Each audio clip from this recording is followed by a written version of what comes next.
Minsan pala, hindi sapat na mahal ka. Because love without certainty slowly breaks a person. Ang hirap kapag mahal mo yung tao ng buong buo pero ikaw, kalahati lang yung kaya niyang ibigay. Yung tipong everyday, pinipili mong umintindi habang unti-unti mo nang nakakalimutan kung paano piliin ang sarili mo. And sometimes, the most painful heartbreak is not being left behind. It's realizing na matagal ka nang hindi pinipili. Pero nagstay ka pa rin. Hoping one day magbabago ang lahat. Today, pag-uusapan natin yung mga pag-ibig na pilit nating nilaban. Kahit tayo na mismo yung nauubos. Hindi lahat ng LSS masaya. Minsan, ito yung mga kwentong paulit-ulit na bumabalik sa ating isipan. Yung hindi mo pa rin kayang bitawan o kalimutan. May bagay ka bang hindi mo masabi? Isulat mo na yan. Basahin natin.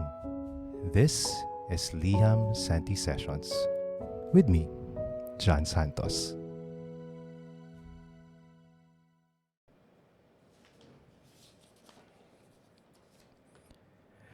An open letter to my husband who left us. To the man I once called my home. You left me and our child behind. Just like that. You found another woman. Yet, I still chose to forgive you. I stayed, believing that somehow love could still win. Your family never liked me, but I endured everything just to keep our family together. I swallowed every hurtful word, every insult, every moment you came home drunk and angry. I told myself you were only tired, that maybe it was just your frustrations speaking. I believed in you. I believed in us. You promised that one day, when life became stable, you would finally marry me. And I held on to that promise. We built a house. We even bought a car. Our child started going to school. But still, no wedding ever came. Then one day, you told me you didn't love me anymore. That you wanted your freedom. That you didn't even want to see me again. Do you know how painful that was? To give everything I had, only to be left with nothing. You think the money you send me is enough, but it's not. Our child doesn't just need your support. He needs your presence, your warmth, your love. Those are things money will never replace. I hope you're happy now. Happy for following what your family wanted. Happy for walking away from the family you once built. I hope you sleep peacefully at night, knowing that you chose to leave us behind. I also hope that someday, when the silence of your choices become too loud, you'll remember us. The love we gave, the home we tried to build, and the child who still looks for his father. I hope you stay strong in turning your back on us. I know you're brave. After all, you're a police officer. But I wonder if you'll ever be brave enough to face the pain you caused, the family you abandoned, and the love you threw away. Even if I'm broken, I still wish you peace. Because at the end of it all, I loved you. Maybe too much. From the wife who tried to keep you, but now starting accepting to be free from pain. Good day, everyone, and welcome to LSS. Our episode for today is entitled Hanggang Dito Na Lang Tayo.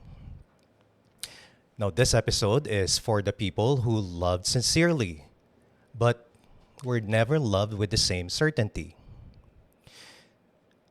Para ito sa mga taong paulit-ulit na naghintay, paulit-ulit na umintindi, at paulit-ulit na piniling manatili kahit sila na yung nasasaktan. Because sometimes, the hardest thing is not losing someone. Minsan, mas masakit yung pakiramdam na habang mahal na mahal mo sila, hindi mo maramdaman na sigurado sila sa'yo. Na parang kailangan mo pang patunayan araw-araw na worth it kang piliin.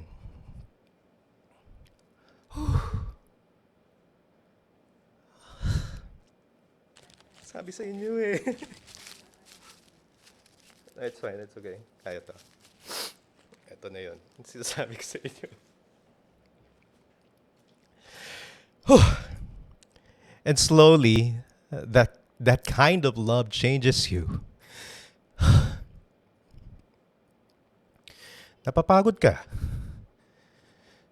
Nagdududa ka sa sarili mo.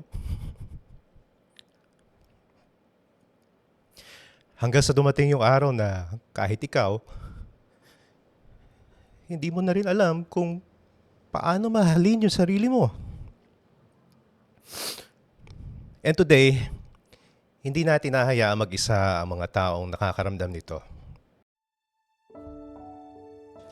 Kasama natin ang ating special guests to share their thoughts, truths, and reflection about love, heartbreak, and healing.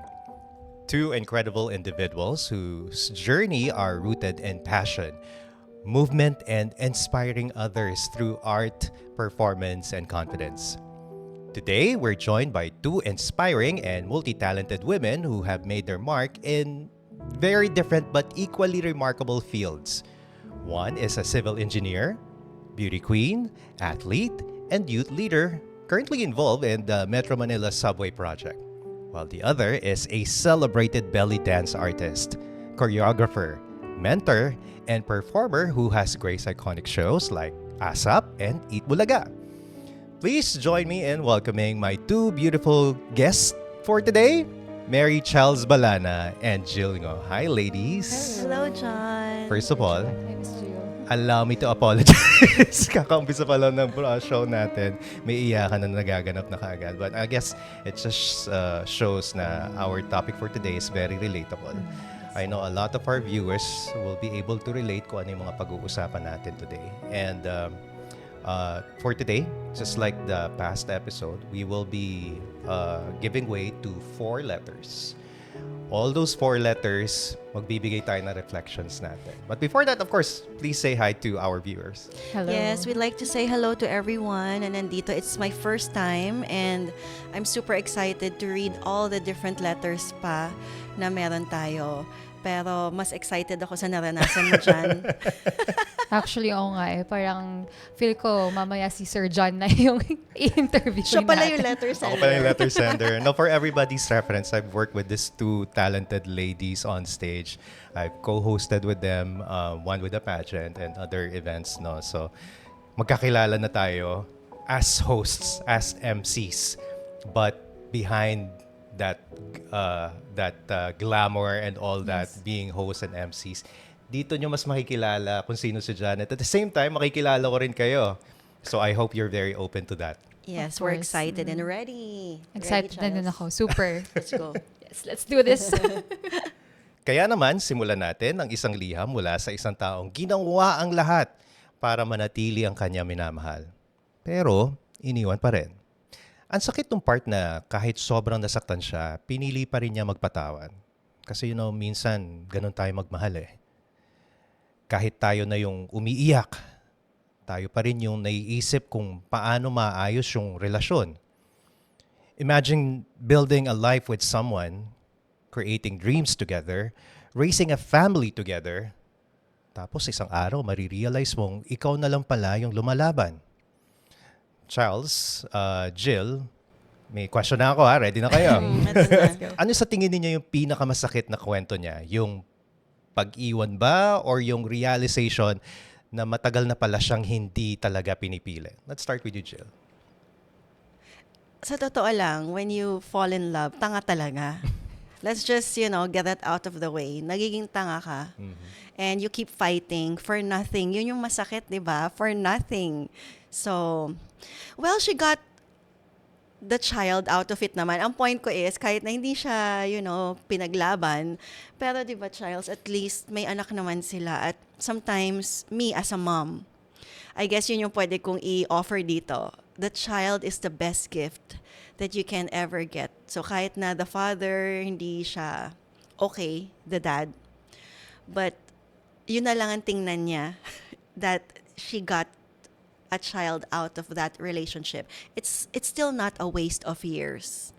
It's good that you mentioned and started your reflection or advice to our letter sender by admitting na, naging once upon a time in our lives, naging, Alam mo na. pan-GA tayo Ay, pagdating sa love.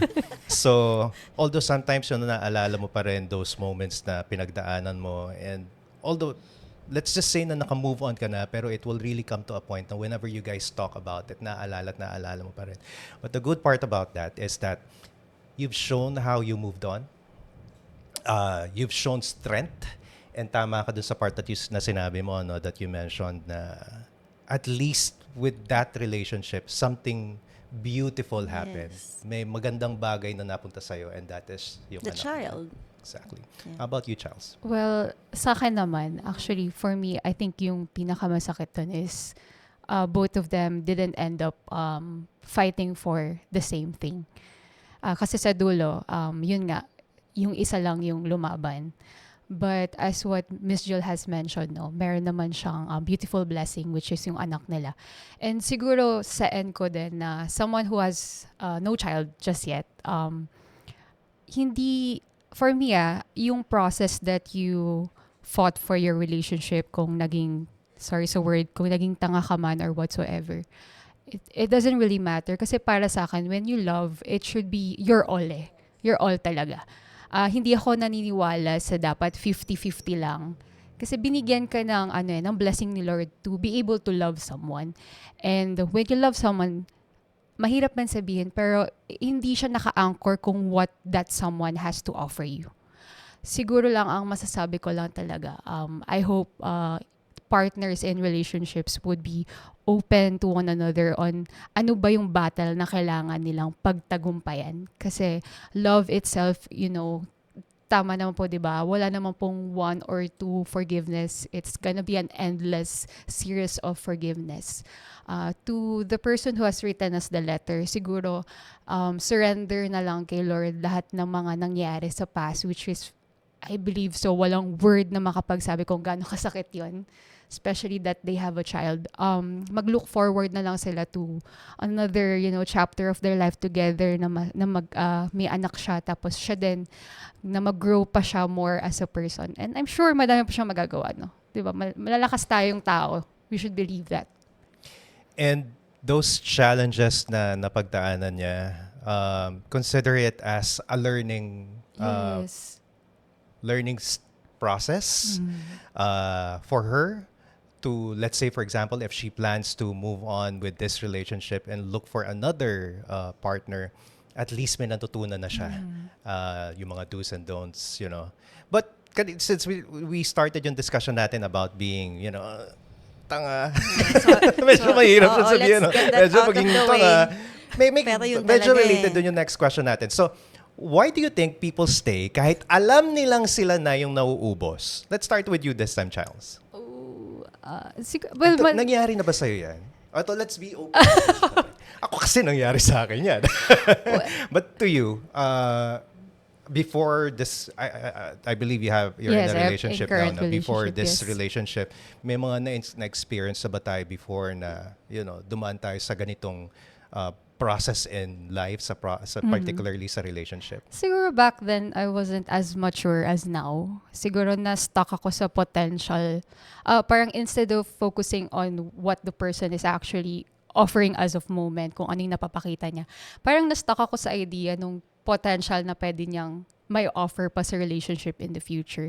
So, feeling ko lang naman sa mga namimit ko din na ibang tao, nagsistay sila sa ganong relationship even so walang certainty. Baka nga kasi they're hoping that one day mabibigay sa kanila yung what they think na yung suited for their relationship together.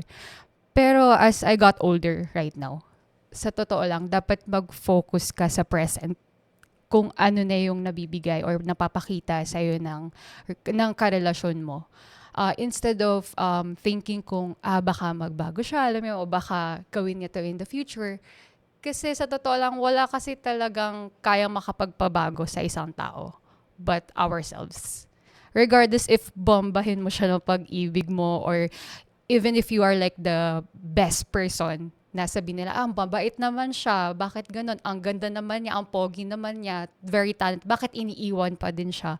So, ano talaga, ang natutunan ko over the years is to focus on what's at present, not dun sa potential. So, yeah. You mentioned something about the partner still hoping that someday maayos. But I think the question there is, hanggang kailan ka maghihintay ng someday na yon? So, meron ba tayong dapat na iset na timeline dyan? Kailangan ba masaktan ka pa ng todo bago mo sabihin na enough is enough? For me, wala talagang ano yun eh. There's no timeline to that. But siguro the trigger for you to stop na is when you've already lost yourself. Sa akin, ang totoong pag-ibig, if kayong as partners, no, kung talagang genuinely mahal niyo yung isa't isa, hindi nyo gugustuhin na yung isa sa inyo is hindi na niya kilala yung sarili niya. So, siguro for me, there's no timeline, but sana wake-up call na yon to the individual. If you're already starting to question, sino ba ako? Kasi pag totoong pag-ibig yan, hindi nyo gugustuhin na masira ang isa't isa.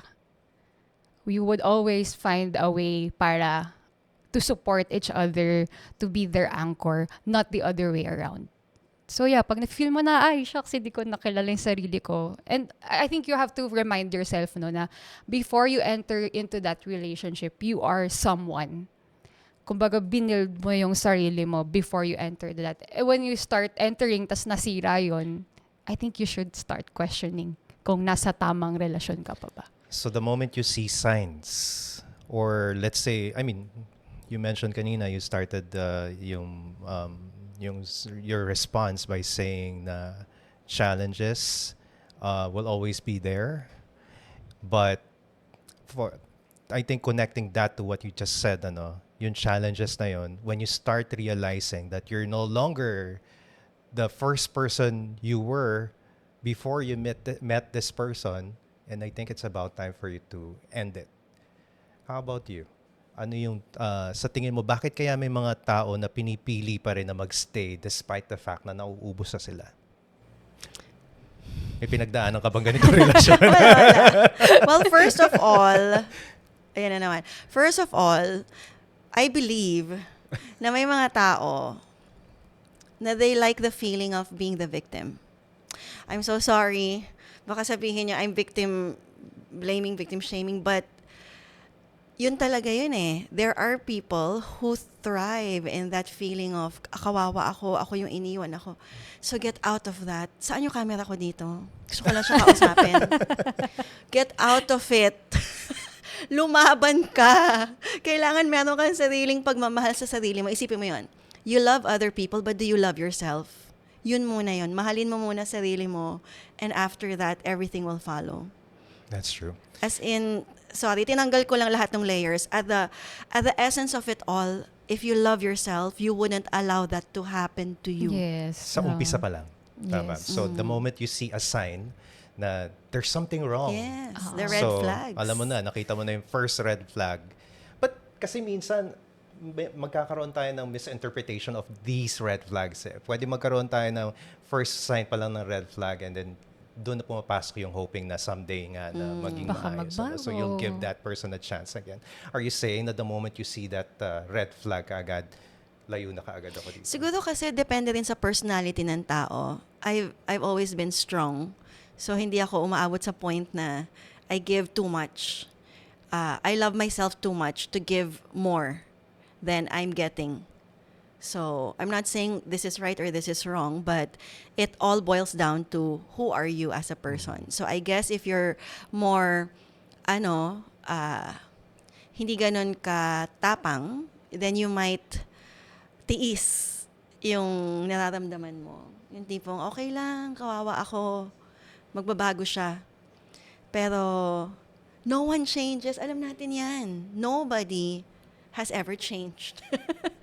Halos hindi talaga. So, either you learn from it, move on. So you can do more, be more, love more, kesa na-stuck ka dyan. Kasi minsan nakala natin, love pa yon, 'di ba? Pero Tama. self-abandonment na pala Yes. ang tawag doon. Ang ganda Yeah. nung ang ganda nung realization. Akala natin, love is chasing the other person. But actually, It's not. it's not. Yung tipong habang iniingatan mo yung tao, ikaw na pala yung unti-unting nasisira. So how do you know when love is already costing you your self-worth? I think nasagot na ni Jill yun eh. How about you? Yeah, actually, halos the same lang din naman siya. Kumbaga, if you would look back now, before kayo nag-start in a relationship, sino ka ba at that time?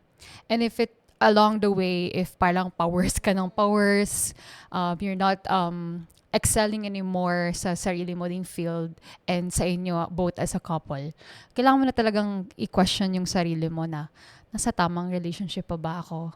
And even so, no, kasi ang relationship naman is, it's not perfect, right? So, meron talaga mga downsides dyan. And let's say na pag-usapan nyo na and you try to like mend things and it still won't work. Diba? Sabi nyo nga po, kailangan ng i-cut, no? Very strong cut na. I'm very thankful to have these two ladies here joining me today, because we're hearing two different perspectives. Si Charles is saying something about giving your partner a chance, an opportunity, while si Jill naman is being a strong woman herself. The moment she sees something is wrong, stop na Cut na kaagad. daw. I think I can relate to you. When I was in my 20s, it still hurts, no? Although I'm at this age already, whenever I remember that.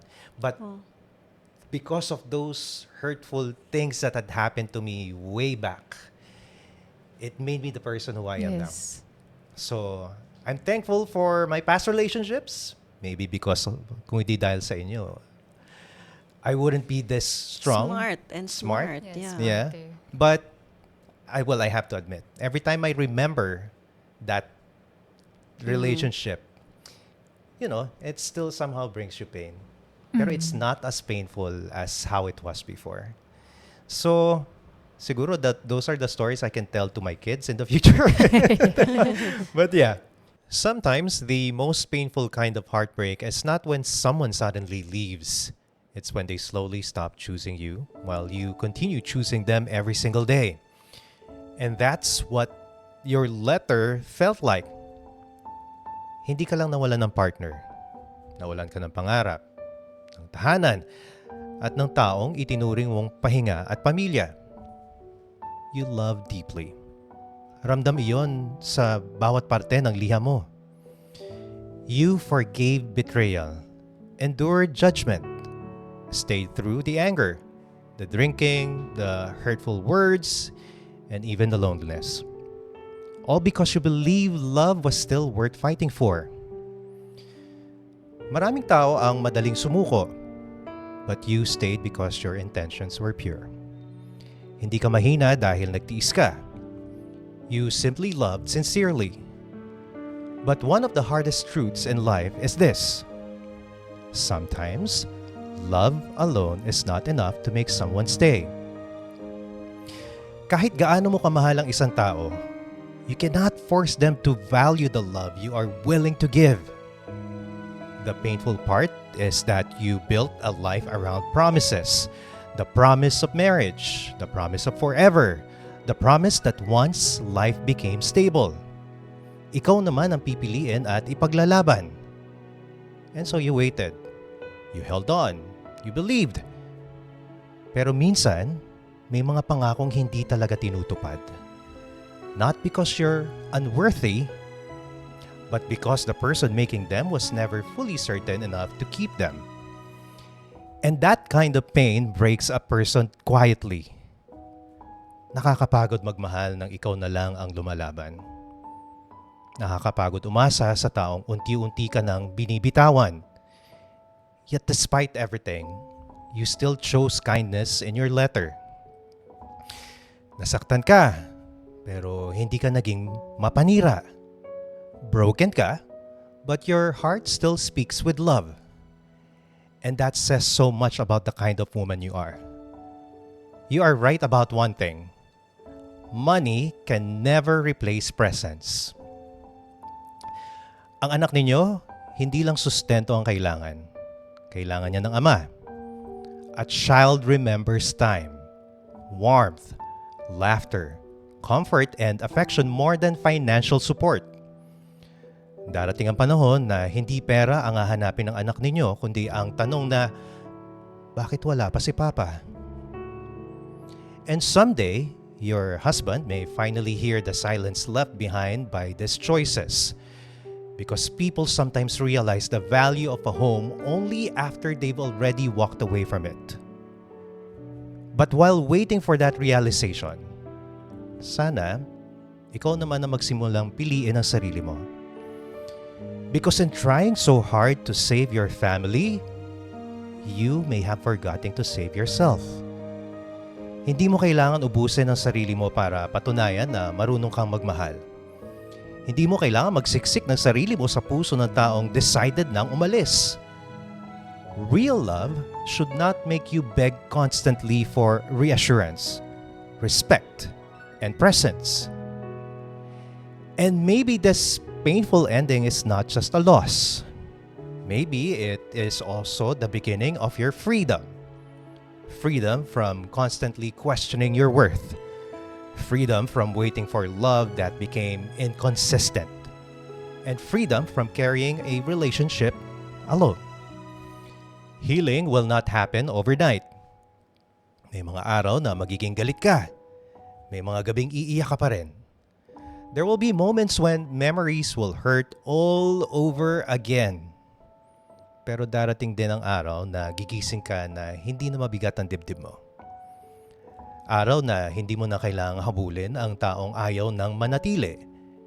And when that day comes, you will realize this. You were never difficult to love.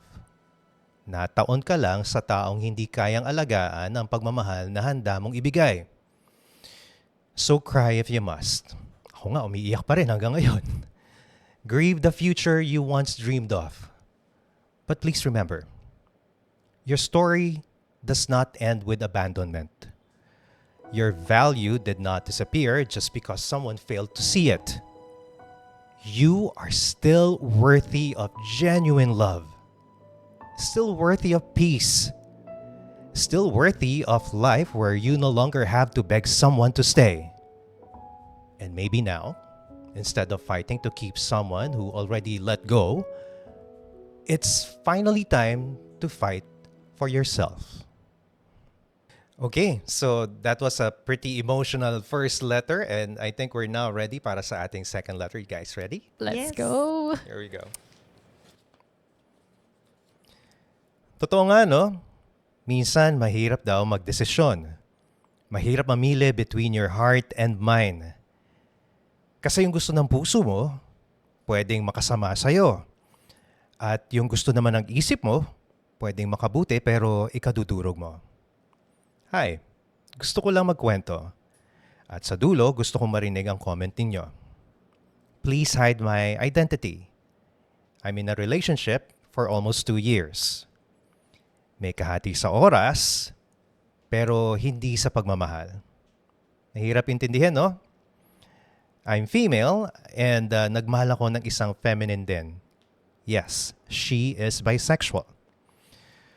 Dumating ako sa buhay niya na hindi ko alam na may long-time girlfriend din siya. Bisexual din pero may asawa at anak yung girl na yon. Madaming beses niyang nahuli na niloloko siya nung partner niya at yun ang dahilan kung bakit unti-unting nawala yung pagmamahal na meron siya doon sa girl. Bago ako dumating, may mga naging girlfriend na siya habang sila pa nung girl. Inaamin ko na siguro kasalanan ko din dahil noong nalaman kong habang kami ay meron din sila. Hindi, kaya lang naguguluhan. Sige, kaya natin to. Kaya natin to. Kaya natin Yes. to. Let's... May choice akong bumitaw pero hindi ko ginawa dahil sa dahilan niya na hindi lang niya maiwan ito dahil may anxiety at depression si girl. Yun din ang sinasabi ng family niya sa akin. Hinayaan ko. Kumapit ako. Nilaban ko dahil alam kong ako ang mahal at may asawa at anak din si girl. Umabot kami ng almost 2 years sa ganitong sitwasyon. Dumating yung time na nakahanap ng pagkakataon si partner ko na hiwalayan si girl nung nahuli niyang niloloko siya nito. And tinanggap yun ni girl. Then one day, humiling siya kay partner na baka pwedeng samahan lang siya sa pupuntahan niya as a friend. Pumayag si partner ko dahil kahit papaano, may pinagsamahan naman sila. Pero pinilit ni girl na tawagan ako para hiwalayan si partner. Dahil pag di niya ginawa ito, magpapakamatay daw siya or magpapakamatay daw at siya ang sisisihin ng buong pamilya. Ginawa naman iyon ng partner ko. Hiniwalayan ako sa phone. Para akong pinatay that time. Pero after nun, pinuntahan ako ng mother ni partner at ni partner para ipaliwanag sa akin ang nangyari. In-explain niya sa akin na kailangan niyang gawin yon dahil hindi niya pwedeng tanggihan dahil hindi na normal ang isip ni girl. Naging okay ulit kami. After ng pangyayari, nahuli kami ni girl sa bahay ni partner. Hindi naman siya nag-eskandalo. Nagulat din silang lahat dahil parang naging sobrang bait at professional niya that time, which is ang ine-expect nila, sasaktan ako, magbabasag, at nagwawala gaya ng lagi niyang ginagawa. Pero simula noon, halos lagi na siyang umuwi ng bahay ni partner. Madalas 1 week siya doon. Aalis lang ng 1 to 2 days, babalik na naman. Kaya parang wala na kaming time ni partner. Bumabawi naman siya sa akin at ramdam kong ako talaga ang minamahal niya. Sabi niya, wala lang siyang magawa sa ngayon dahil naiipit siya sa sitwasyon. Pero dahil sa paulit-ulit na sakit at paulit-ulit na sitwasyon, napagod ako. Naglakas loob akong makipaghiwalay sa kanya. Pero sa tuwing mangyayari yon, nauuwi sa okay na naman dahil sa effort niya. Pero sa totoo lang, pagod na ako. Sinabi ko sa kanya na kung hindi talaga niya ako kayang panindigan, bibitawan ko na lang siya.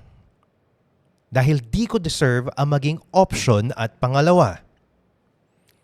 Sabi niyang gagawin niya ang lahat. Bigyan ko lang siya ng ilang buwan. Pero di ko alam kung dapat ko pa ba siyang bigyan ng kung anong hinihingi niya. Sabi ko sa kanya, ayusin muna niya at kapag okay na ang lahat, sa kanya ako balikan. Tama po ba ang desisyon ko?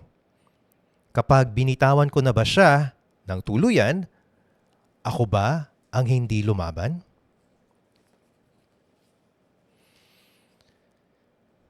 There is a different kind of pain in waiting. Yung hindi ka naman tuluyang iniiwan pero hindi ka rin kayang piliin ng buo.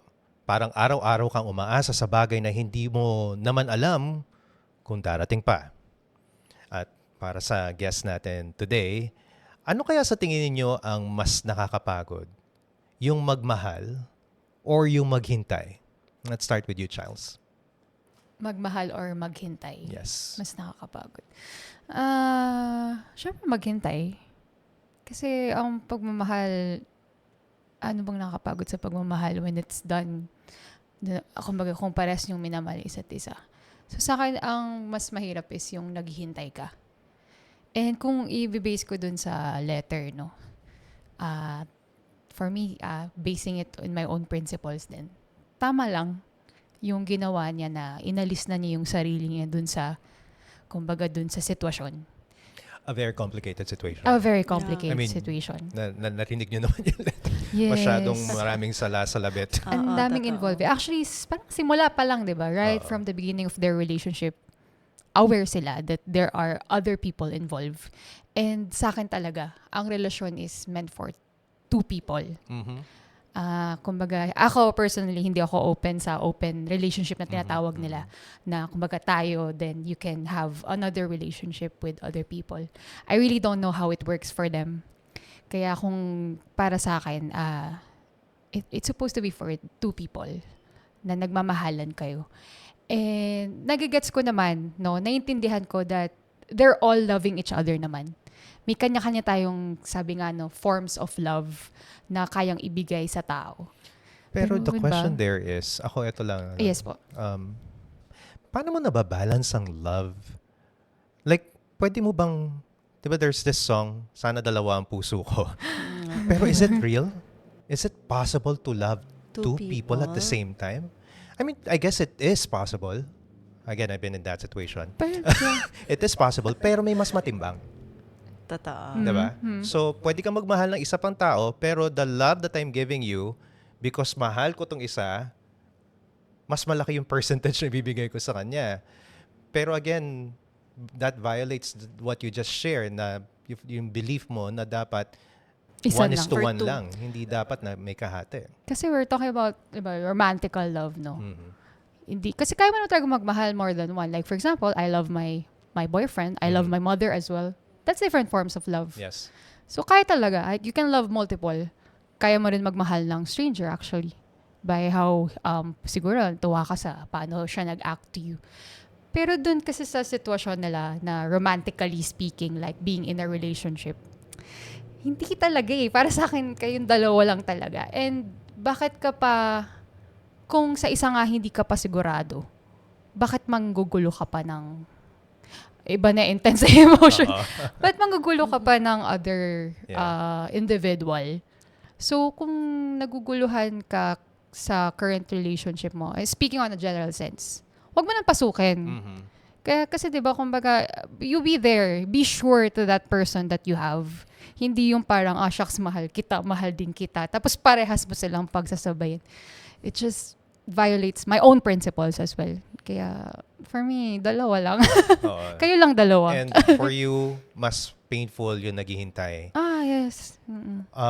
Okay lang maghintay kasi it goes back to dun sa discussion natin earlier with dun sa first letter natin. Again, that's me, the 20-year-old self, saying na that time okay lang maghintay pero dalawa lang kami. Oo. I will not involve someone else Yes. kasi that's a different story. If I find out na may iba na, ay wala na. Step out Stop na na. ako dyan. Oo. Hindi na ako yung mag-expect and mag-hope na maayos pa yung relationship natin. That's me now.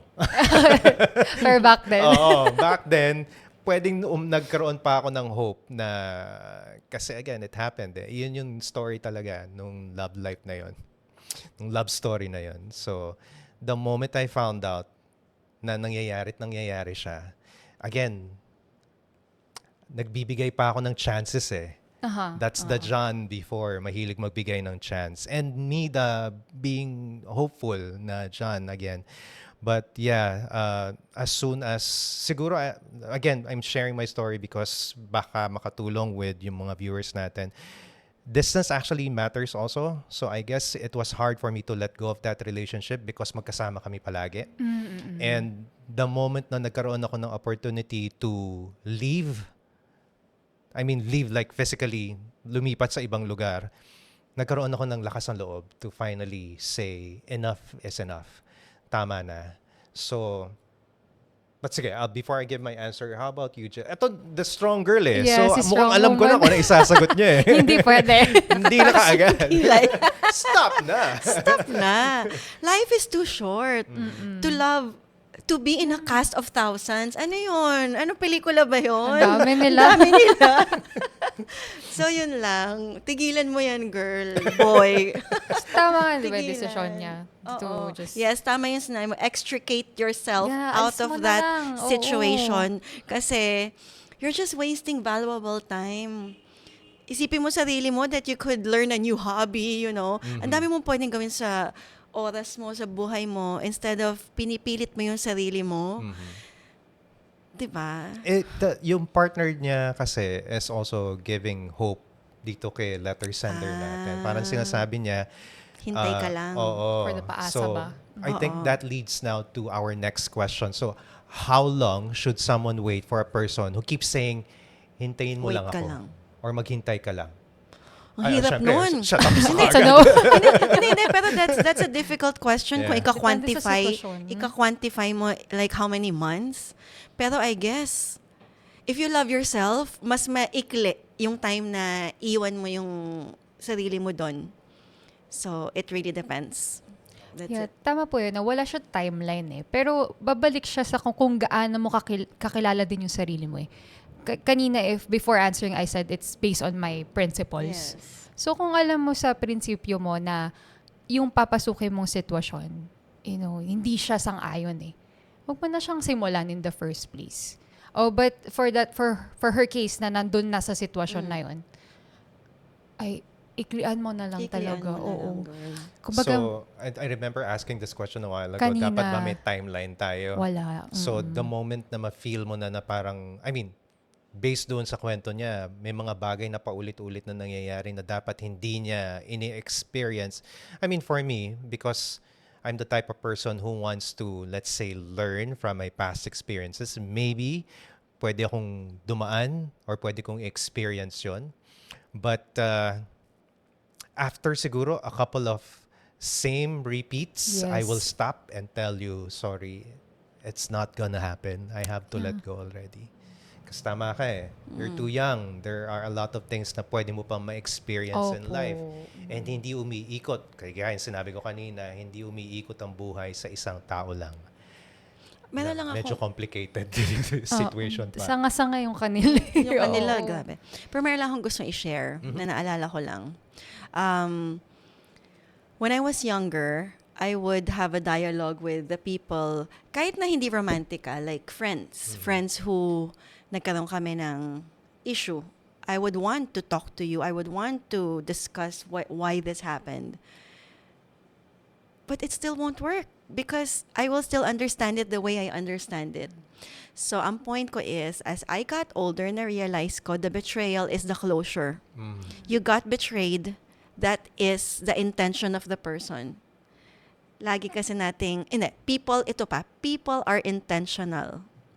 What you felt is what they made you feel. So, tigilan mo na yan. Huwag mo nang lagyan ng isa pang layer na baka hindi naman niya mini-min yun. Ayun nga, baka nag-hope nga sa potential Oo, again yes. diba? So, ngayon ko na nafe-feel na pag may something wrong, I leave. I don't discuss. Because what is there to discuss? Grabe na, no? Very strong. I just leave.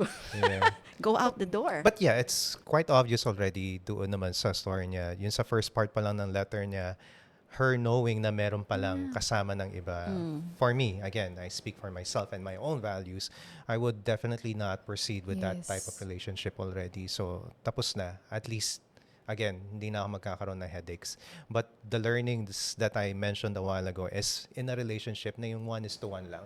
Not in that sort of relationship. I don't want to be a part of that complicated relationship. That alone, before ako pumasok, is already complicated. Involving myself there, But it gets more complicated. Exactly.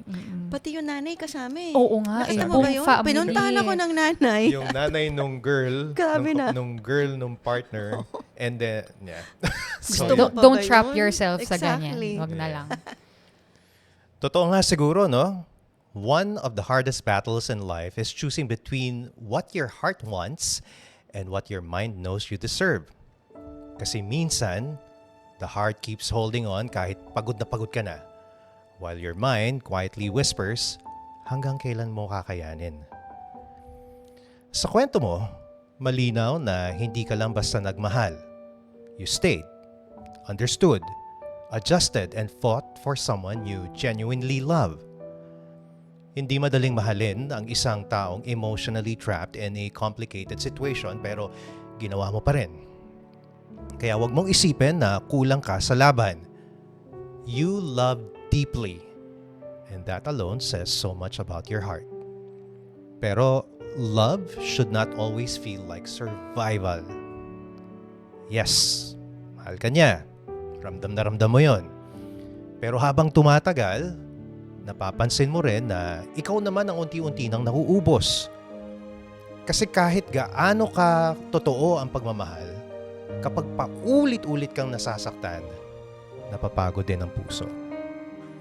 And the painful truth is, sometimes, someone can love you and still not be ready to choose you completely. Hindi porket hindi ka niya mapanindigan sa ngayon, ibig sabihin, hindi ka mahal.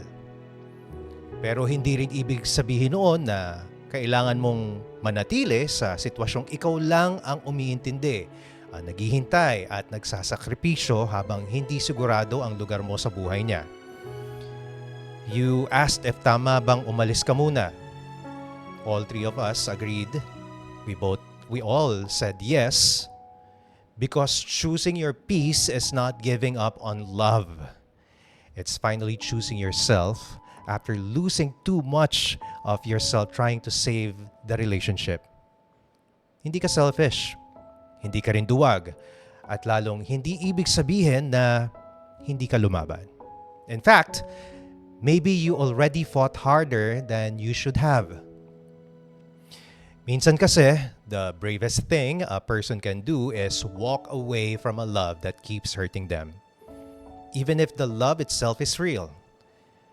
Kasi hindi sapat ang pagmamahal lang. Kailangan may clarity, may assurance, consistency at paninindigan. At tama yung sinabi mo sa kanya, ayusin mo muna ang lahat, then saka ka bumalik. Because you deserve a love na hindi ka kailangang itago. Ipaghintay ng walang kasiguraduhan. O gawing second choice habang may unfinished chaos pa sa buhay niya. If one day bumalik siya na maayos na talaga ang lahat, then maybe, saka ninyo malalaman kung kayo talaga. But for now, you are not wrong for protecting your heart. Remember this, walking away from pain does not mean you failed to love. Sometimes, it simply means you finally learned to love yourself too. So girls, I don't know if you've noticed, medyo pabigat ng pabigat, pa-complicated ng pa-complicated yung mga letters na binabasa natin. And right now, we are on our third. Kaya pa ba? Medyo napapagod na nga ako. Kaya natin Pagod to. tayo sa ano nila, Laban. mga situationship. Yeah, Sige. we'll see kung ano naman ang pag-uusapan natin Oo. with this letter from Chrisma. So, here we go. Ito ang kwento ng aking buhay. Tawagin mo na lang ako sa pangalang Chrisma. Ako ay taga Mindanao, ex-OFW. Noong nag-abroad ako ay isang dalaga pa. Sa abroad po ako nakapangasawa. In short, hindi pa kami magka-LDR noon. Masaya po ang aming pagsasama.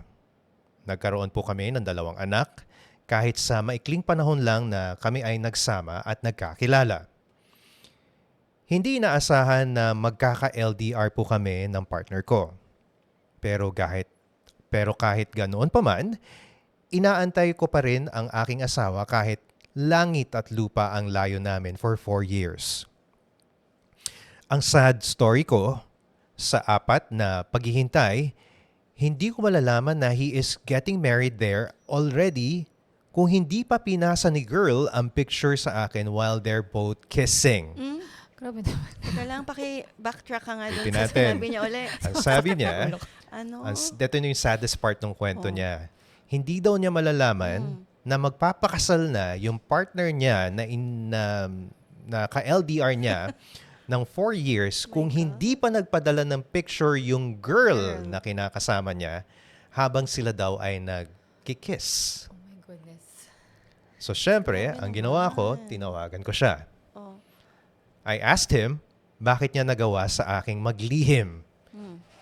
He said, because he is lonely alone. Ayun na.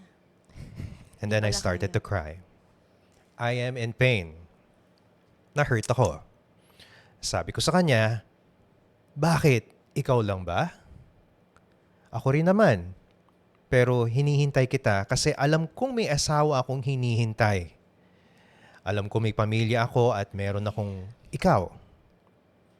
Tapos ang sagot niya, he's just sorry. Sorry. May anak sila, di ba? Ay, nako.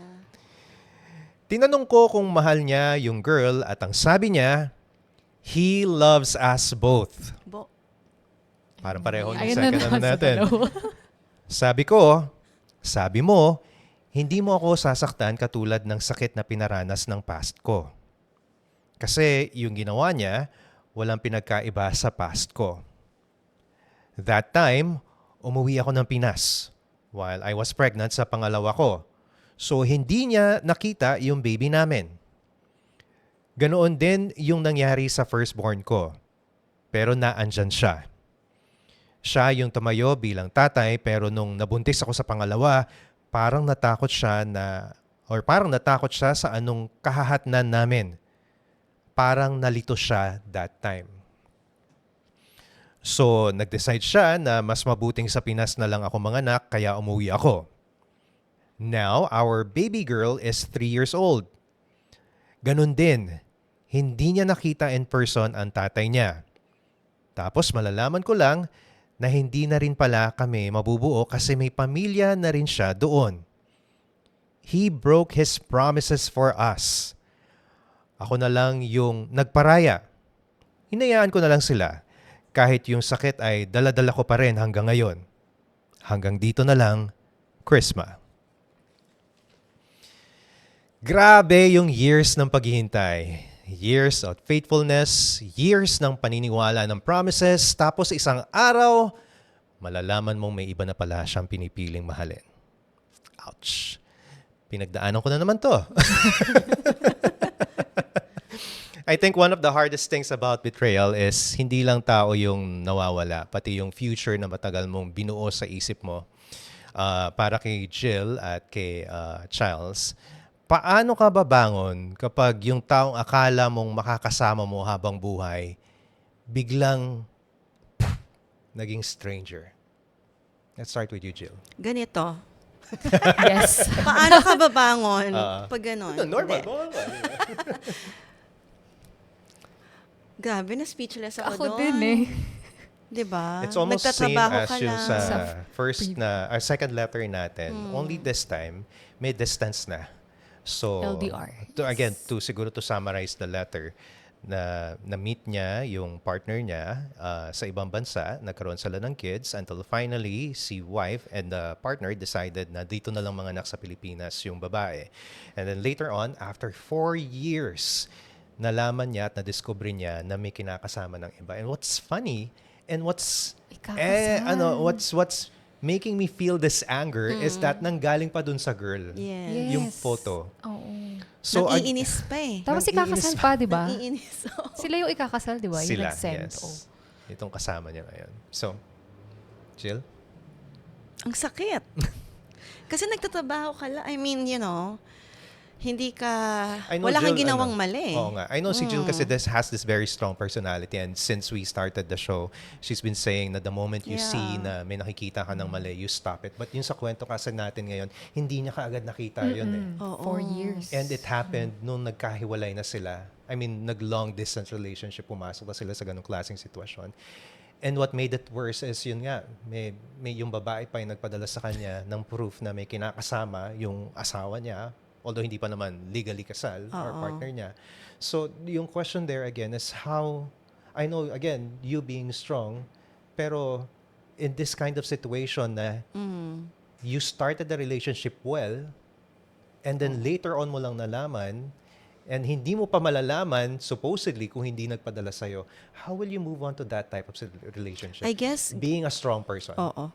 I guess grieve ka muna talaga. You have to embrace. But you know what? Grieving doesn't mean you're weak. Yes. It also It's a shows... process. Exactly. Yeah. So, my advice is you have to accept the feelings na darating sa'yo. Parang alon. Mhm. na naloko ka. Ito talaga literally na naloko ka kasi you weren't there enough to see the signs. Grieve and then accept that everything happens for a reason. Yes. Sabi nga ng parents mo, however bad it is, baka may nakatakda na mas maganda pa para sa'yo. Connecting to our first letter sender na may anak Yes. na naiwan or iniwan nung guy, eto, hindi lang siya binigyan ng isa, Dalawa sila. dalawa. Mm. So, count those kids as your blessings. Baka Yes. this is bound to happen kagaya ng sinasabi ninyo kanina. How about you, Charles? Actually, na-stress ako while listening kasi ang daming involved, no? May children din. Yes. Kasi in my perspective, kumbaga, I don't have husband pa or mga anak to actually put myself completely and in their shoes na malaman ko lahat yun no. Siguro for that situation, tama yung sinabi ni Ma'am Jill, no? Kailangan mo talagang tanggapin na nandun ka sa sitwasyon na yun. And that you have to accept na hindi na tama yung mga pangyayari. Kailangan mo na mag-walk away. Yes. Kasi parang, although naintindihan ko, no, sabi kasi ng magulang ko din and some of the people I've met along the way who are in their married life, ano daw talaga yun nga, constant forgiveness and all. Pero dito kasi, no, binulaga talaga silang mag-iina dun sa naging situation. So, kailangan mo talagang pagdaanan, no. I don't actually have the right words Yeah. para sa kanya. I'm so sure sobrang devastating talaga nung pinagdadaanan niya ngayon. Well, one day, I think, alam mo yun, I'm sure years. natulala lang muna siya for a while. Oo, And then you just let it be. daanan Masakit lang talaga talaga. And gawin niyang source of strength yung mga anak niya. And siguro i-relate ko na lang din, no? My dad is also an OFW. Yung parents ko, they've gone through many years of our lives together na LDR sila. Ang sabi lang talaga ng magulang ko palagi is, constantly you have to pray for each other, for your family, and intentionally yung pipiliin yung isa't isa.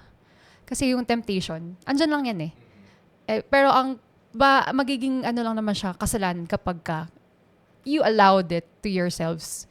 And sana wag siyang mawalan ng hope sa pag-ibig. Kasi kung yung magulang ko nga na napagtagumpayan nila yung LDR and Ilang years ang ano LDR din nila? almost half of my life, like 12 years din. Kasi I'm 14 years ganyan. I'm 28 right now. And until now, they're as solid as Diba? rock. So, wag siyang mawala ng pag-asa sa pag-ibig kahit na alam kong hindi biro yung pinagdaanan niya ngayon. Connecting what you just mentioned, I agree with what you both mentioned. Move on. Because, again, from a strong person's point of view, you've seen finally already na may red flag na. And alam mo na magpapakasal na yun. You can't do anything about it anymore. Next is grieve. Yes, grieving doesn't mean that you're weak. Kasi minsan natatakot tayong ipakita yung emotions natin. Kasi iniisip mo, naiisipin ng ibang tao na mahina ka. It's okay to cry.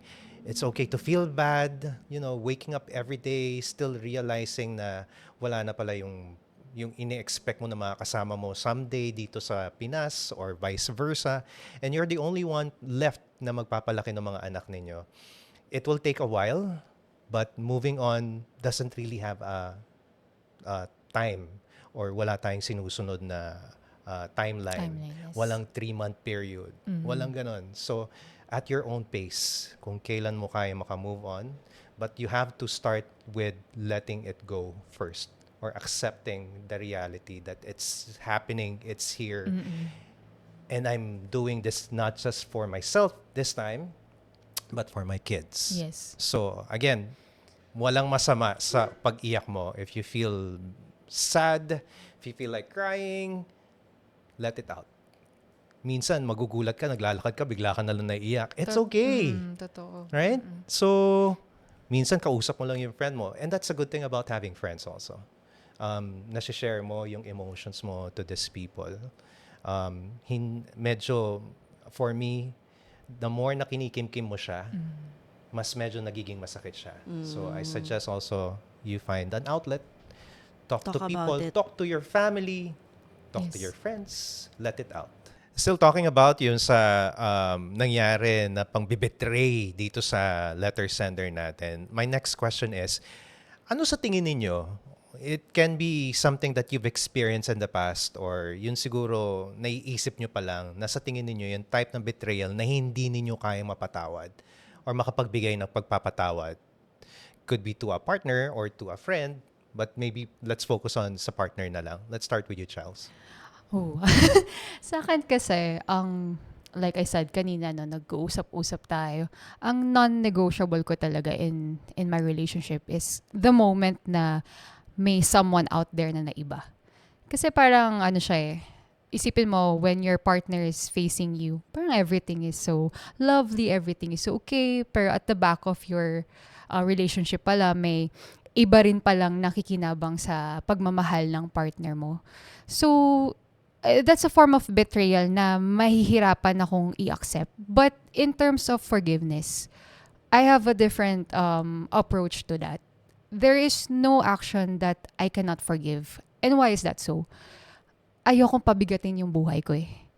So, even if the person or kung friend ba yan or partner ko yan won't ask for forgiveness, ako na mismo yung magbibigay ng closure to that situation by forgiving myself and forgiving that person. But it doesn't necessarily mean na parang i-accept ko siya open arms. It's my way of putting peace in my life. So, wala akong situation that I have no plans on forgiving. Kasi gusto ko mag-move forward yung buhay ko ng payapa. Tama. So, yeah. How about you, Jill? Ang ganda nung sinabi mo, ha? Naiyak ka? May Tissue. bahay na. Eh! Yes. Hindi, maganda yung sinabi mo. Ako kasi, naniniwala din ako that stress kills. If you have a lot of stress in your life, and ayoko din ng stress, mabubuhay ka. Sabihin mo nang abot ka 60, 70 years, Yeah. tapos kalahati nun, stressed Puro out ka stress, yeah. because of a partner, because of these people. So, Sayang buhay. babalikan ko yung all forms of betrayal is betrayal. Let's not put any level No to it. specific type No of betrayal. specific. And we move on. We don't discuss. We move on and forgive ourselves for being a victim of that kung ano man yung nangyari. Forgive the other person because they know not what they do. Mhm. And then we live our lives a better person. That's very beautiful. Yeah. Thank you. Thank you, girls. To our letter sender, Chrisma, may mga sakit talaga na hindi mo kailangang isigaw para marinig ng buong mundo. Tahimik lang silang naninirahan sa puso mo. Dala-dala mo yan habang bumabangon ka araw-araw. Habang inaalagaan mo ang mga anak mo. Habang pilit mong tinatanggap na ang pangarap na minsan mong iningatan ay hindi mo na pala matutupad. At isa sa mga pinakamabigat na sakit ay ang magmahal ka ng totoo pero sa huli, ikaw pa rin ang may iwan. And base sa kwento mo, ramdam na ramdam kung gaano ka katatag bilang isang babae, asawa at isang ina. Hindi biro number 1 ang maging OFW. Hindi biro ang mabuhay ng malayo sa sariling pamilya habang pinipilit mong buuin ang kinabukasan ninyo. Habang ikaw nagtitiis ng lungkot at pagod, ang nasa isip mo lang ay ang pamilya mo at ang lalaking hinihintay mo. Kaya sobrang sakit isipin na habang ikaw ay buong pusong tapat na naghihintay, siya pala ay unti-unti nang bumubuo ng bagong buhay kasama ang iba. At mas masakit pa roon, hindi mo man lang nalaman mula sa kanya directly. Kailangan mo pang makita ang larawan nila magkasama para malaman ang katotohanan. Imagine the pain of carrying his child while carrying betrayal in your heart at the same time. Habang ikaw ay nangangarap na mabuurin ng pamilya ninyo, siya naman pala ay natutong maging masaya sa piling ng iba. At yung linyang, I love you both, minsan yun ang klase ng katotohanan mas masakit kaysa diretsahang hindi na kita mahal. Because love should never make someone feel replaceable. Chrisma, Hindi hindi ka nagkulang bilang isang asawa. Hindi ka nagkulang bilang isang partner. Hindi mo kasalanan na pinili niyang hanapin sa iba ang bagay na dapat sana'y pinaglaban niya sa'yo. LDR is never easy. But commitment is a choice people make every single day. At habang ikaw, pinipiling maging loyal kahit malungkot at mag-isa, siya naman pinili ng sumuko. Pero alam mo kung ano ang pinakamagandang parte sa kwento mo kahit puno ito ng sakit? Ikaw pa rin ang nanatiling may dignidad. Hindi ka gumante. Hindi ka nanira. Hindi mo winasak ang sarili mo kahit winasak ka ng sitwasyon. Pinili mo pa rin magparaya kahit masakit. At hindi lahat kayang gawin yan. Minsan nakala natin ang pagpaparaya ay kahinaan.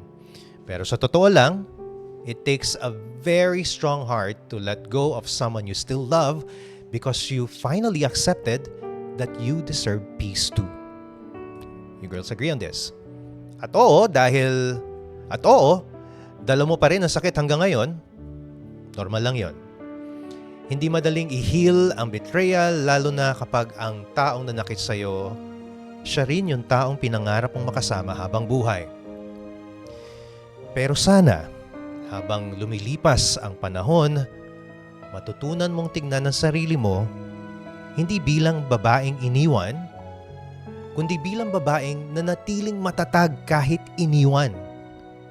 Because your story is not only about heartbreak, it is also about survival, about motherhood, about sacrifice, and about a woman who continued living even after her heart was broken. One day, Chrisma, hindi na sakit ang unang mararamdaman mo kapag naalala mo siya. Sabi nga ni Jill, matatawa ka na lang. Maybe there will still be sadness, but there will also be pride. Because despite everything, you remain kind, faithful, and strong. And maybe someday, or one day, marirealize mo rin na the love you were desperately asking from Him, kaya mo palang ibigay sa sarili mo. Sa ngayon, yakapin mo muna yung mga anak mo. Sila ang buhay na patunay na kahit nasaktan ka, may magagandang bagay pa rin naiwan mula sa pagmamahal na minsan mong pinaniwalaan. Tandaan mo ito. A broken promise can break a heart, but it should never break your worth.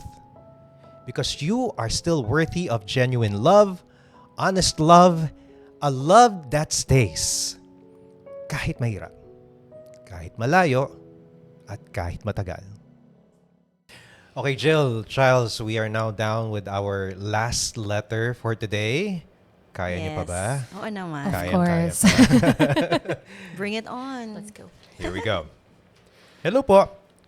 Good day. Tawagin niyo na lang po ako sa pangalan Conan. 30 years old, female, may 2 anak, at 33 male na live-in partner for 12 years. Teka Mas- balikan mo anong edad? Siya yung 30 years old, while yung partner niya is 32. 32. And they've been together for 12 years already. Masaya, malungkot, at simple lang pero tila may kulang sa akin na hindi ko maintindihan. Sa hindi inaasahang pangyayari, nakilala ko po ang kaibigan ng partner ko. Alam Alam natin niyo na. saan Ay, papunta. Diyos ko, ito na naman. Tawagin niyo na lang po siya sa pangalang Eros. Okay. 37, may asawa at 2 anak. Nag-start po kami mag-usap simula January 2025 hanggang sa lumalim ng lumalim ang araw-araw na pag-uusap namin. Hindi namin namalayan na sa bawat topic at mga biruan namin, nahuhulog na pala kami sa isa't isa. Hanggang sa umabot na sa lihim na pagtatagpo na naulit ng naulit. Na-stress na naman ako. Sa feeling ko, sobrang saya na may taong nagpapasaya sa akin ng totoo at mahal ako kahit sa pinakamahirap na sitwasyon. Pero hindi ko po maintindihan kung pagmamahal ba talaga yon O sinasabayan niya lang ako kasi ako lang ang taong binigay sa kanya yung pangangailangan ng isang lalaki na Ayun. hindi niya nakukuha sa asawa niya. Yun. In short, pumayag akong maging option niya. Akala ko sapat yung feeling na masaya kami pag magkasama. Pero pag natapos na yung oras na yon, sobrang sakit isipin na uuwi na siya sa totoong nagmamay-ari sa kanya. Ang hirap-hirap. Sobrang minahal ko siya. Gusto ko na siyang bitawan pero hindi ko magawa dahil nadudurog ako. Sobrang sakit. Bakit kung sino pa yung taong sobra kong minahal, siya pa yung hindi pwedeng maging akit? Pinagdarasal ko na lang na, Lord, kung hindi siya para sa akin, ilayo mo na lang. Kasi sobrang sakit na. Kahit siya na mismo yung magsabi na tapos na kami, tanggapin ko kahit mahirap. Hindi ko kasi kaya na ako yung magpapaalam sa kanya. Sobrang mahal ko siya, higit pa sa sarili ko. May ganun. Ibinaba ko ang pagkatao ko para sa kanya at hanggang ngayon, umaasa sa pagmamahal na hindi sigurado at alam kong sa huli, ako ang talo. Mahal na mahal ko siya at sabi niya, ganun din siya at ayaw niya akong mawala sa kanya. Hanggang dito na lang po muna ang aking kwento. Conan. Ang hirap kapag yung taong nagpapasaya sa'yo, siya rin yung dahilan kung bakit unti-unti kang nawawala. No, some people stay in painful love because for a moment, it made them feel seen, valued, and needed. Kahit alam nilang mali, kumakapit sila dahil takot silang bumalik sa pakiramdam na walang nagmamahal sa kanila. So for Jill and to Charles, nag-react na kayo doon sa letter natin. Ano? Pero bakit kaya may mga pagmamahal na alam mong sisira sa'yo, pero hindi mo pa rin kayang bitawan? Let's start with you, Charles. Oh, shucks. I mean, I Sige, understand. go. Malamang hindi nyo napagdaanan yung ganitong situation. But Opo. we've been hearing a lot of stories ng same na situation. Ano? Yes. Alam nila na grabe na yung pinagdadaanan nila. Same with the other 3 stories we've read kanina. Pero ayaw pa rin bumitaw. Bakit kaya sa tingin ninyo? Parang pwede kong ipasok dito yung may nagkwento sa akin nito. Probably someone older than me as well. Alam niyo yung 80-20? Ano yun? In your current relationship, parang nakita mo dun yung parang 80% of what you believe suit with you. Kumbaga, sa checklist mo, ika nga, nandun yung 80%. But definitely, no one is perfect, right? So, merong natitira dyang 20% as they say, na hindi akma sa mga checklist mo or sa mga gusto mo to a person or to a partner. So, kapag yung relationships daw is na-shaken, no? Yung let's say tapos na yung honeymoon phase nila or whatsoever, yung butterflies, alam niyo yun. Yung 20% na yun, most probably makikita mo to someone else. Ayun. 'Di ba? So but at the end of the day, no, instead of finding that to someone else, have a conversation with your partner, 'di ba? Kung nasa phase kayo ng relationship nyo na hindi talaga okay, kumbaga parang inis na inis, dumadating po sa ganung point like inis na inis kayo sa isa't isa, or parang you would see some of the things na hindi mo naman nakita from the beginning, pag-usapan nyo, 'di ba? Instead na hindi nyo hinaharap yung current situation ng relationship nyo at pumupunta kayo sa iba. And definitely, pag pumunta ka sa iba, mafe-feel mo talaga yung honeymoon phase, di ba? Yung parang sa letter nga, andun sila na parang masaya sila parehas. But at the end of the day, they would have to go back to their original partners. Parang nagiging band-aid solution lang siya. So, ayun, mag-usap kayo, guys. Pag-usapan nyo yung relasyon nyo kung nasa na ba kayong stage. And you know what makes me sad dito sa letter natin? I don't know if you've noticed, wala siyang mention about yung feelings family. ng asawa niya. Yeah. And Wala. yung family niya. It's all focused on the guy na alam niya na meron ding sariling pamilya. And she's very much aware na alam niya na hindi dapat nangyayari to because of the things that she's been experiencing after, being with that person. As you said, at the end of the day, naghihiwalay and you go back to the reality na hindi talaga kayo. Oo. So, but before I continue with that, how about you, Jill? Anong sagot mo dito sa question natin? Ako, I'd like to play therapist muna. Mhm. Isipin natin, nakausap natin yung letter sender dito, Okay. kasama natin siya. It could be na when she was younger, therapist talaga. Na when she was younger, maybe maaga nga siya kinasal kasi Yeah, sabi niya 12 years na 12 years, sila and oo. she's 30 and 33 o 32. Yes. Naalala ko. Yung nga, So, ibig sabihin 18 years old pa lang, live-in na sila. ano na sila, magkasama. So, she never became her best version. Mhm. Maaga siyang nagkaroon ng partner, maaga siyang nabuntis. So, therefore, yung thrill na hinahanap niya, nakuha niya dito ngayon. So, naniniwala kasi ako na sana before you get married, like you, Childs, you have to make sure you've done most of the things on your bucket list. Kasi kung hindi, doon mo siya hahanapin when you've been 10 years married, 20 years married, sasabihin mo, parang may kulang sa buhay ko.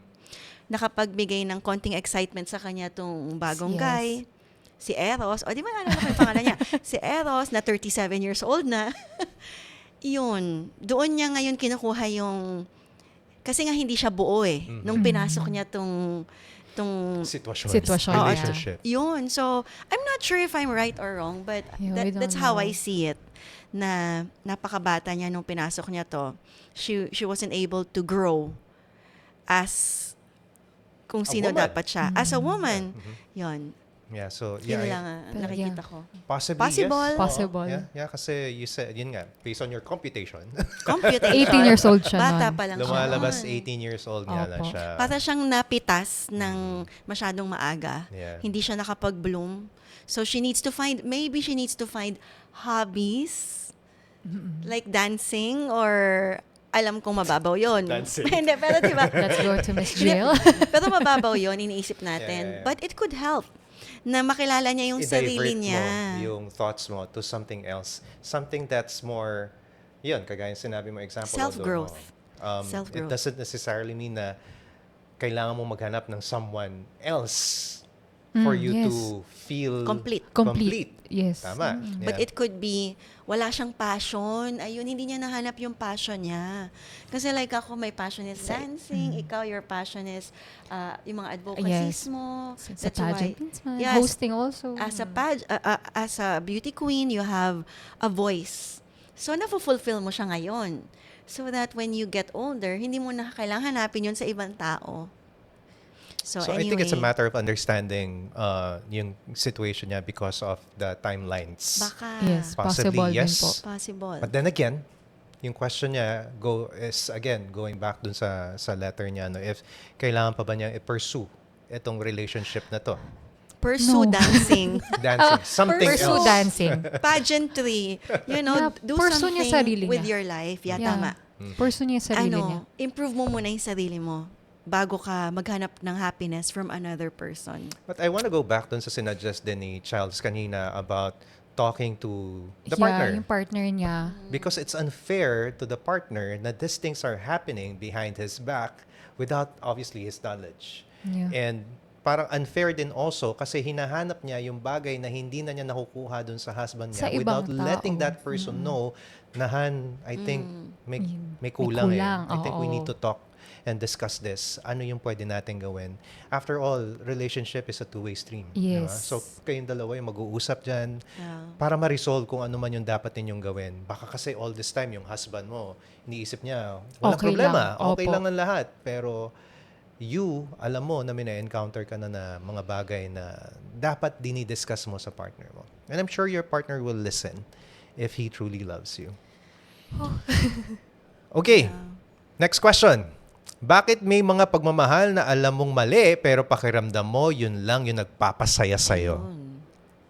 Ay, maybe it's the thrill. Yun yung sabi mo sa Hindi, baka naman alam niyang mali and yun yung nagpapasaya sa kanya na she's doing something forbidden. Because since early on, she had to be the best mom, the best wife. Could be, ha? Again, I'm playing therapist. Yeah, I'm we really just don't trying to analyze saan nanggagaling tong behavior niya. Mhm. Ayun din, sa akin, sir, as I mentioned, baka nahanap niya yung pagkukulang ng isa sa iba. And it was given so easy. Yeah. Kasi parehas nilang inaccept yung situation nila na magsama tayo ngayon, then balik na lang tayo to our original partners after that. And siguro wag nating i-cover up yung mali with love. I mean, what I'm trying to say is, pag alam nyong mali siya, wag nyo na siyang i-romanticize na mahal niyo yung isa't isa and all. Parang back to your senses na sino-sino ba yung mga nasasaktan sa ginagawa nyo? And is it even right from the beginning? Definitely the answer is no. Yes. So yeah. To our letter sender, si Conan, first of all, thank you for having the courage to share your story with us. Hindi madaling aminin na nasasaktan tayo dahil sa pagmamahal. Especially when you know the situation is complicated and may mga taong masasaktan din. But in every word you wrote, one thing is clear. You're not a bad person. You are simply a woman who also longed to feel loved, understood, appreciated, and seen. Sometimes we don't fall in love just because we want to. Nahuhulog tayo dahil may bahagi sa atin na matagal nang kulang. That includes attention, comfort, affection, and emotional connection. And when Eros came into your life, he filled the space in your heart that had been empty for so long. Kaya natural lang siguro na minahal mo siya ng sobra. Hindi ka mahina dahil doon. Tao ka lang na napagod ding maging matatag. But Conan, here is the painful truth you need to face. Not everyone we love is meant to stay in our life forever. May mga taong darating para ipadama sa atin ang mga bagay na matagal nating hinahanap. But it does not always mean sila ang tamang tao para sa atin. The saddest part of your story is not only that you loved him deeply, it's that little by little you started losing yourself while trying to hold on to a love with no certainty. Dumating ka sa puntong pumayag kang maging option, and that is heartbreaking. Because a heart that loves genuinely should never have to beg to be chosen. Hindi dapat naghihintay sa tira-tirang oras, lihim na pagkikita at pagmamahal na walang kasiguraduhan. Yes, maybe he loves you too in the only way he knows how. Totoo siguro yung saya ninyong dalawa pag magkasama kayo, no? Pero totoo din yung lambing, yung comfort, yung pakiramdam na parang ikaw ang pahinga niya. But remember this carefully. Real love should not leave you constantly anxious, confused, and emotionally broken.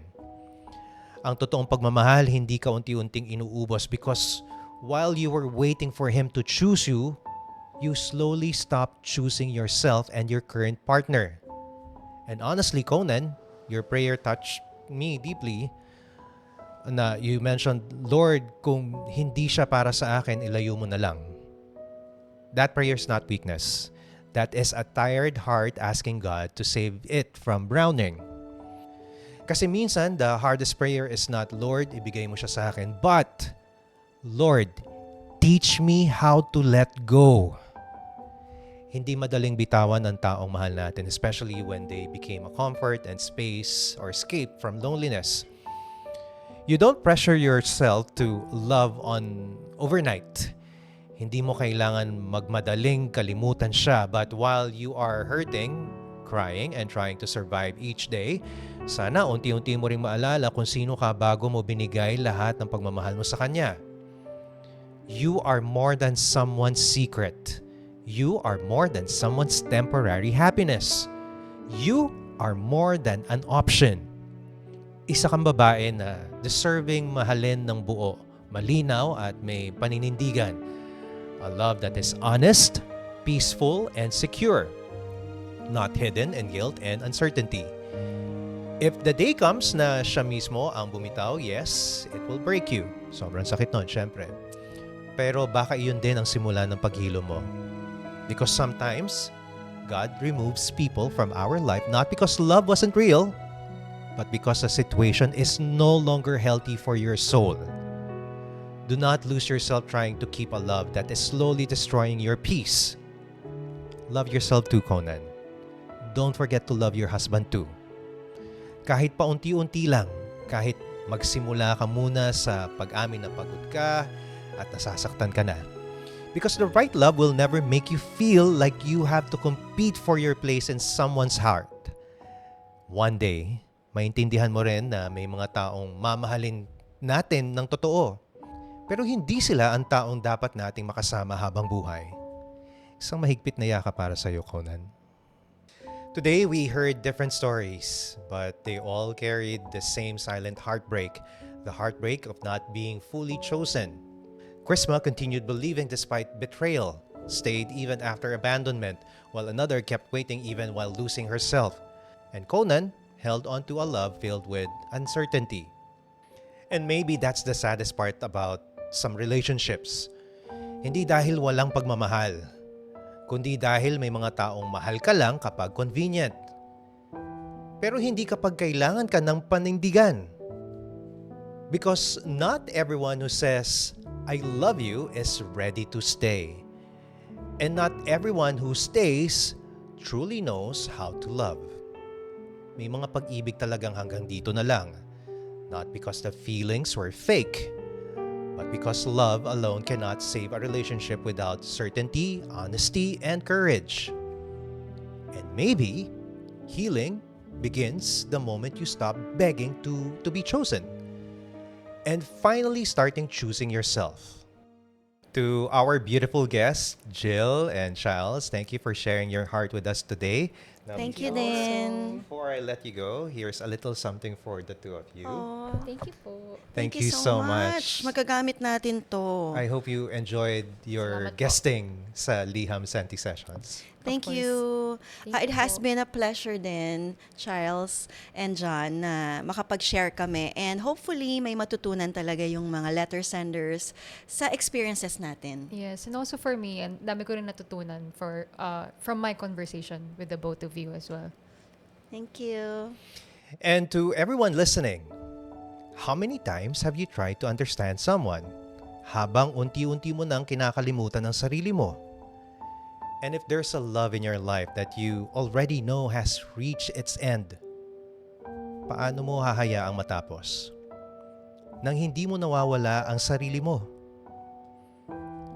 This has been John Santos, and this is Liham Senti Sessions. Maraming salamat sa pakikinig. May kwento ka rin ba na hanggang ngayon na hindi mo pa rin mabitawan? Sulat mo na yan at isend sa link na nasa description ng episode na to. Malay mo, yan ang susunod nating babasahin. Dahil lahat ng liham na may puso ay welcome dito. Gusto mo rin ba ng kasama sa healing journey mo? Be part of our LSS community. Follow Liham Senti Sessions on Facebook, Instagram, YouTube, and Spotify para lagi kang updated sa mga bagong episodes. Muli, ako si John Santos at ito ang safe space mo. Liham Senti Sessions.